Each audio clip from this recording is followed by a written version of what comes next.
Okay, so welcome back to my channel. Okay, this is going to be a quick recap of Absentia Season 1, Episode 2, Reset. Okay, so we left off on Episode 1 where Nick just found out, well, basically Nick and Adam and another detective just found out that the body they pulled out of the river earlier in the episode was the Robert Samaroff, the guy they'd been looking for the whole time, and that the Emmy found Emily's DNA on him. So here we are. So Conrad, who was convicted of her murder, kidnapping murder, is now being released from prison. Obviously, she's not dead, and they at this point they don't have any evidence that he actually played a role in her being kidnapped. So he's been released. So of course the reporters are all over the place. They're asking him questions, and this asshole looks at the camera. He's talking to the reporter and was basically like, me, Emily and I were both victims, and that we hope that they find the people that did this to us. And she's just sitting there looking at the news, and I'm thinking, oh my god, what a damn asshole. But obviously, he was doing that just to screw with her, right? So then you go to Flash to Tommy. And Tommy, I think he was just getting to work, and he was told by an officer that someone was there to speak with him. And so it was a woman who identified herself as Kelly Price, and she basically claimed that Emily was not kidnapped, and that she had seen her 2 weeks ago, that she just happened to be out jogging near the marina, and she saw Emily out there, and she was in an argument with some guy, got into an argument with some guy. And so he started showing her mugshots, and she picked Robert Samaroff's photo. So now it's looking like, okay, Emily, now what's going on here? So now they have this witness that says they saw you 2 weeks ago and that you weren't really kidnapped. Okay, so, and you just happened to be with the guy on the same day that he was murdered. Okay, so of course that got Tommy's wheel spinning, and now he's, thinking about he's trying to piece everything together. And so you have, Nick and Alice. I keep calling this woman Allison. I don't know why I'm doing that, but Alice. Her name is Alice, his wife. So she is, I don't know if she was hanging something or she was doing something, and for a minute he was just standing back watching her, and then she noticed him watching, and so he walked over to her. And so she went in to hug him, and he kind of pulled away. And of course she was kind of taken aback, and she's, kind of looking at him like, well, what's going on? And he says to her, I think he apologized. And he was like, basically, anytime I'm around either one of you, I feel like I'm betraying the other. So I'm looking at Nick like, okay, Nick, I'm giving you the side eye. I don't know. I mean, it's just a bad situation, but okay. And so Allison was basically like, okay, so then why are you here now? And so Nick says to her something along the lines of, I can't do this alone.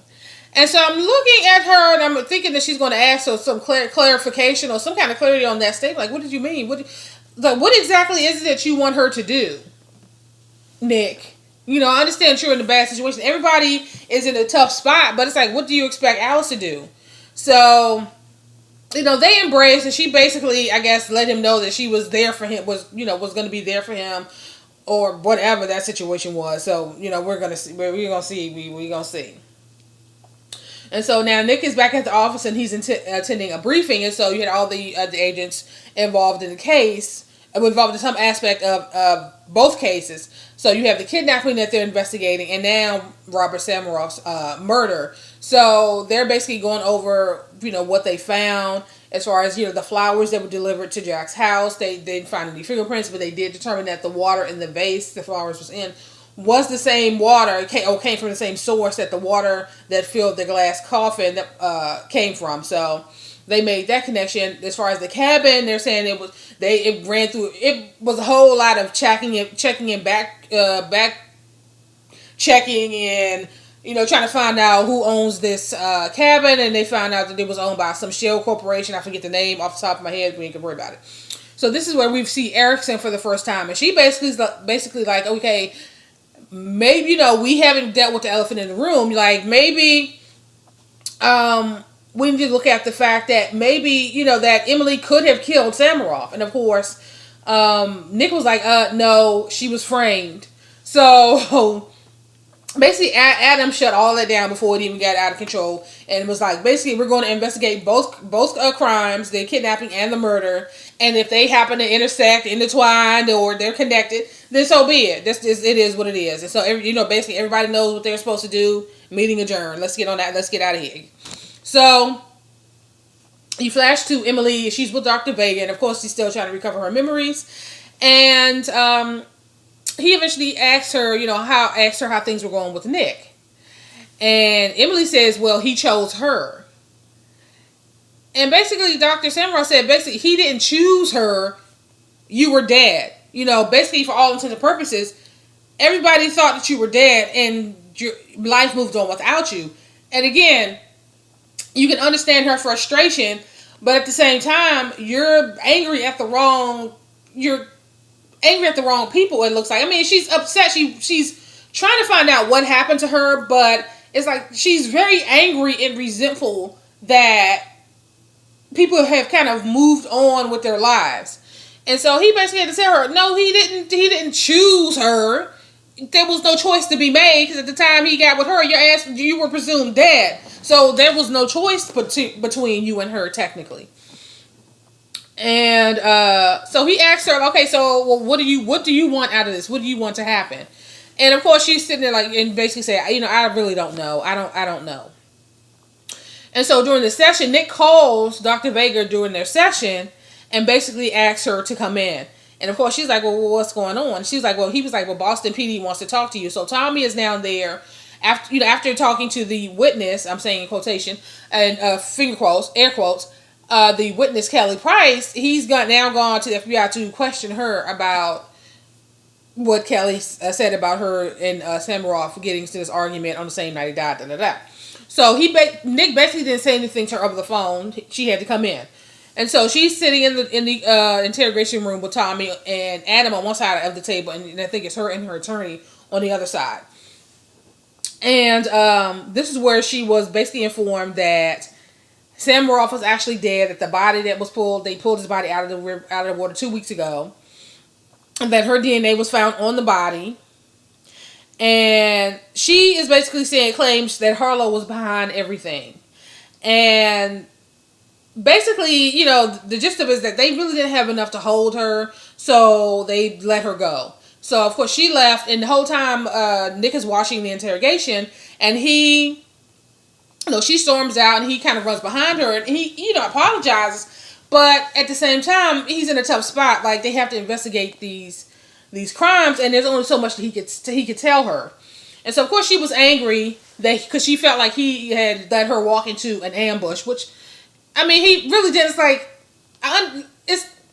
it's very difficult and frustrating at the same time. Like, you understand, but then it's just a frustrating situation, like I keep saying.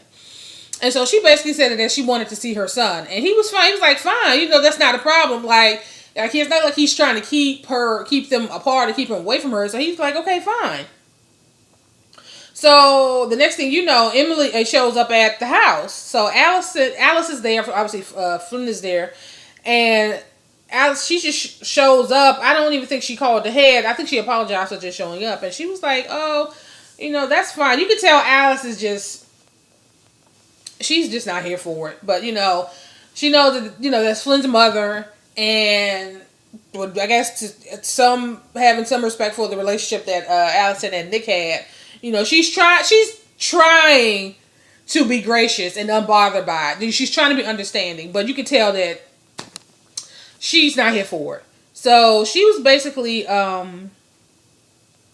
she said, oh, no problem. Flynn's upstairs. If you want to go upstairs, you can just go up and talk to him. So she goes upstairs, and she gives him this gift. I don't know what it was, some decals or stencils. I don't know what they were, but he kind of liked it. But he was playing his video game when she walked in, and so he was really into his game. He really wasn't paying a whole lot of attention to her.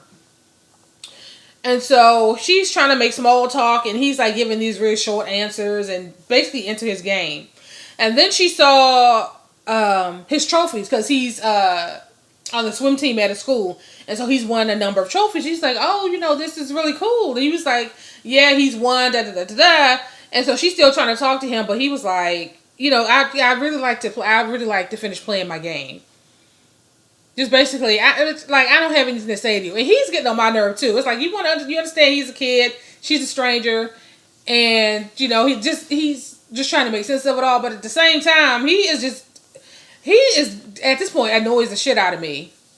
So she was like, oh, okay, no problem. So she kind of sat down, and he was just really into his game. He barely looked up from the game the entire time she was there. And so she saw that he had some bowls on the floor in his room.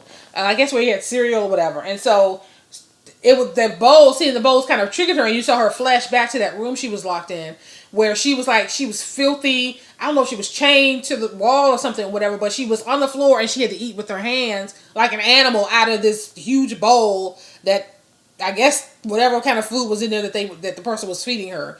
And so she had a quick flashback of that, and he kind of saw her, and he asked her if she was okay. And I guess she was like, oh, I'm fine. And so the next thing you know, she's going downstairs. She was taking the bowls downstairs, and she was just ready to leave because he really wasn't all that engaged. He wasn't all that into having talking to her at that point. So she took the bowls downstairs. So while she was walking down the steps, she could hear Allison on the phone.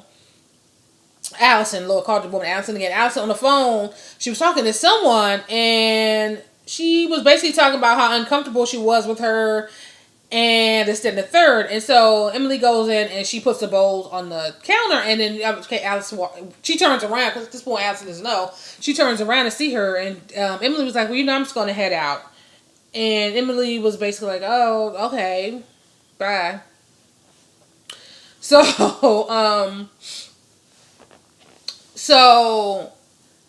after, finding out about these quote unquote witness Kelly Price, Nick starts following her, and it was him and another agent that was following her. And so they followed her to this diner, and after she left, Nick ran in, I guess before they cleared the table, and he got her glass, the glass that she had drank from, and he took it for evidence so he could get DNA and fingerprints for her to find out what's going on with her, what's her involvement.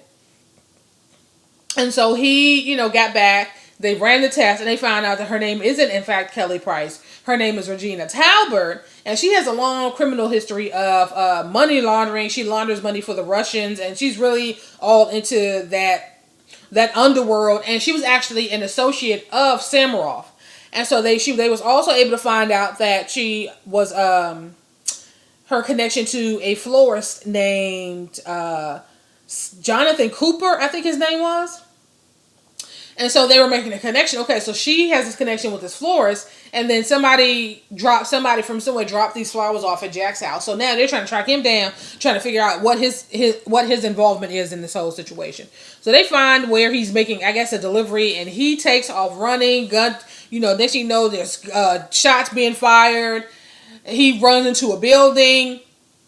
The other agent runs to the front of the building. Nick climbs I don't know, what's it, Boston. So Nick is climbing the fire escape. He goes in. He eventually catches up with the guy, wounds the guy. And I think that's when Cooper tells Nick about Regina's involvement, their connection in this whole underworld and dealing with the Russians and the money laundering and scamming and all this other stuff. And he also revealed that she is actually working for, I guess her name was Kelly Price, was Regina something other, but some high up official in the FBI gave her the new identity of Kelly Price. So she's actually has some connection to somebody in the FBI who is, I guess, kind of running interference, some dirty agent in the bureau who's helping this criminal organization flourish. And so now, all of a sudden, his mind is spinning because the guy, he said he didn't know who it was. So next thing you know, you see Harlow, and he's getting into a pool. It's at night. He's in some building at some pool. I don't know. Really didn't give you an idea of where he was, but it's dark. The pool is not well lit, so he's in the water, and he kind of, gets in the water and says, "You can come out of the shadows now." It was Emily. Why she went there is anybody's guess, considering the fact that she knows that she's already they're already looking at her for the murder of the other guy. Why she would go there, whatever. So she basically is like asking him to tell her about his involvement and what's going on and who took her and who released her and how he was involved. Like he was really going to tell her ass that. But anywho. And so basically he was like, did you come here to kill me? And she was basically like, she was there for answers. And so next thing you know, his cell phone rings. So he walks over to her cell phone and he told somebody to come in. At this point, you don't know who it is. And next thing you know, the police come in with Tommy and he takes her into custody. And so basically Tommy's telling her, okay, that's not very smart. Obviously not. If you're already being looked at for murdering somebody else, why are you following the person that people believe kidnapped you and that for a long time thought it murdered you? And why would you even put yourself in that situation? And she basically said that she wasn't there to hurt him. She wanted to get answers. And Tommy was like, oh, so you still think he has a partner? She was like, yes. He had to contact somebody somehow to give the okay for them to let me go. And so he basically, he said that Tommy tells her that Harlow is not going to press charges, so they let her go. Nick picks her up, and Nick basically goes off on Tommy, basically like, you need to look into Regina Talbot, a.k.a. Kelly Price, and, do your damn job. And so Emily starts asking about the witness. Now, why Nick told her, he eventually tells her, which probably he should not have, given the situation she's in. And he actually told her about how Kelly is being helped by an FBI agent. And so Emily is now saying, okay, well, that makes sense. Because I was always trying to figure out how Samroth managed to stay one step ahead of her. And that's because somebody in the organization was feeding him information. And so basically, eventually Tommy tries to call the number that Kelly gave them. And it was disconnected. Nick drops Emily off at Jack's house, and for whatever reason he didn't go straight home, and so you flash to Allison, and so Allison is at home, and she's sitting watching TV. Flynn is on the couch, she's asleep. Next thing you know, the dog starts going crazy. The dog is barking and growling, and she's kind of looking out to see if she sees anybody outside. And, eventually he goes to the door and he's just growling and scratching. And so she, like a dummy, that's like, okay, I'm looking at Alice like, girl, are you a damn mental case or something? So she opens the door for some reason. And then she goes out with the dog to investigate to see if somebody's out there. Like, if somebody was, she can actually fucking do something right. And then she leaves the door unlocked. So I'm thinking to myself, oh my God. So she done left the door open. She's out with this dog trying to see if somebody's on the property. I'm thinking, okay, she's going to get back into the house and that boy's going to be gone. That's the first thing I was thinking, right? But she walks around for a while and she goes back in the house with the dog. Flynn is still safe and sound on the couch, knocked out. And so Nick gets home not too long after that, and she asked him like, where was he? And he told her that he had dropped her off and he had went out later for a drink.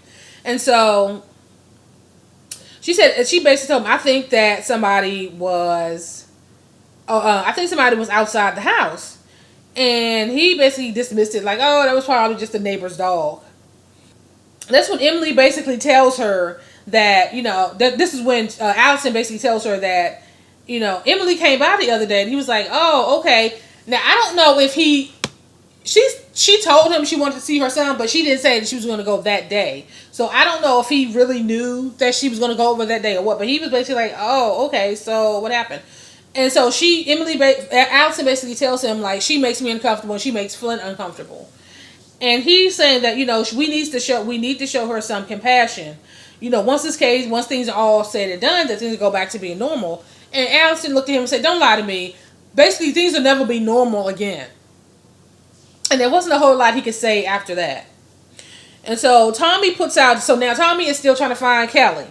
He puts out an APB on Kelly's car and is trying to get some information to find out what's really going on. Who is Kelly? Who is this person? And what is her involvement? And then he hears a call on the radio about a stabbing victim at this particular location. And so he takes a call and basically said he was heading out to go over there. it was actually, the reason he went is because it was the pool where Harlow was. So he gets there and he sees Harlow stabbed to death in the freaking pool. So he's standing there shocked, like, oh hell, okay. Especially after them having to finding Emily there earlier and having to take her in this whole thing. So they know that she knew where Harlow was. So next you know, they flash to Emily. She's on the couch, and for some unexplained reason, she wakes up and she's terrified. It's almost like she kind of sensed something is happening or something is going to happen or something. And basically, that's where the episode ends. So far, I'm still into this show. It's actually pretty good, and I'm just waiting for the twists and turns and to find out who this high up person is in the FBI and what's Kelly's connection to these people and how all these people are all connected and moving around. So I am going to end this here, and I will talk to you guys in the next video.